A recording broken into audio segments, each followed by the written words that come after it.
Over 7 years of war in Syria have produced, at last count, 6 million internally displaced and 5.6 million registered refugees in the region. 3.5 million went to Turkey, that continues to be home to the world's largest refugee population, close to 4 million refugees.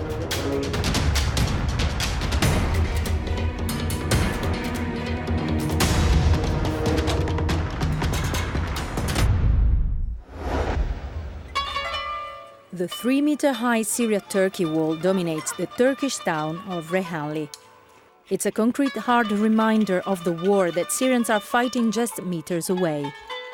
An emblem of the difficulties of a frontier nation that has to cope with refugees' humanitarian needs and walk the diplomatic tightrope of being on the doorstep of an international power struggle. Rehanli hosts a big community of Syrian refugees. We met Hussam at the care house he manages for wounded fellow countrymen. He himself arrived with a bilateral amputation 3 years ago.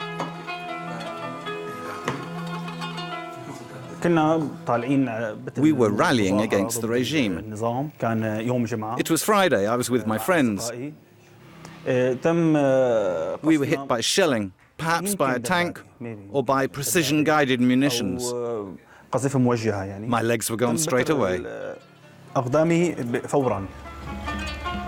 6 years after the shelling, Hussam is back in the saddle after a remarkable recovery. At first, he made his own rudimentary limbs in Damascus. Then he came to Turkey to be fitted for proper prosthetics at the center run by the National Syrian Project for Prosthetic Limbs. I started the training 2 years ago. At the beginning, it was very difficult. Little by little, it became easier. I felt I had to walk like common people do. I've managed to get to that, and now it's become easy. Since 2017, the clinic has been financed by the EU Humanitarian Aid Department in partnership with Relief International. The aim is to improve access to specialized health services for conflict-affected Syrian refugees. The center was opened 5 years ago by doctors from the Syrian diaspora, and it's still run by Syrians. Those who started the project came from different backgrounds. I was a maths teacher. 12 people had the chance to be trained in Ankara for 3 years. They became specialists in prosthetic limbs. Up to now, we've produced 6,500 different types of prosthetics. The needs are high. Nevertheless, there's not enough data, as the country director of Relief International explains. In Turkey, we don't know the burden of physical rehabilitation on this population. There was one study of a refugee populations in both Jordan and Lebanon that showed 60% of the sampled households had somebody with a physical disability.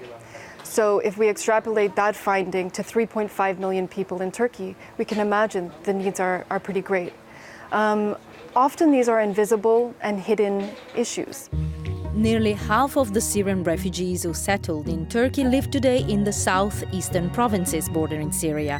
In Hatay province, where Rehanli is located, 27% of the population is Syrian, compared to a national average of 4%. We traveled to the provincial capital Antakya to understand how the EU is cooperating with the local government to assist refugees. Matthias, what's been the impact of the Syrian conflict on the Turkish healthcare system? Well, the Turkish healthcare system provides basic medical assistance to the refugees. But obviously, these refugees are heavily traumatized both psychologically but also physically. So this is where the EU can target its funding and have these experts try and assist these refugees with these very specialized healthcare needs. And what's the long-term goal? We're hoping that one day these kind of specialized centers can also be integrated into the Turkish healthcare system, because this care will have to go on for many years. The Syrian wars marked an entire generation with disability and trauma. Psychological follow-up, rehabilitation and prosthetics requiring expensive long-term care give many refugees a fresh start, but many more are waiting.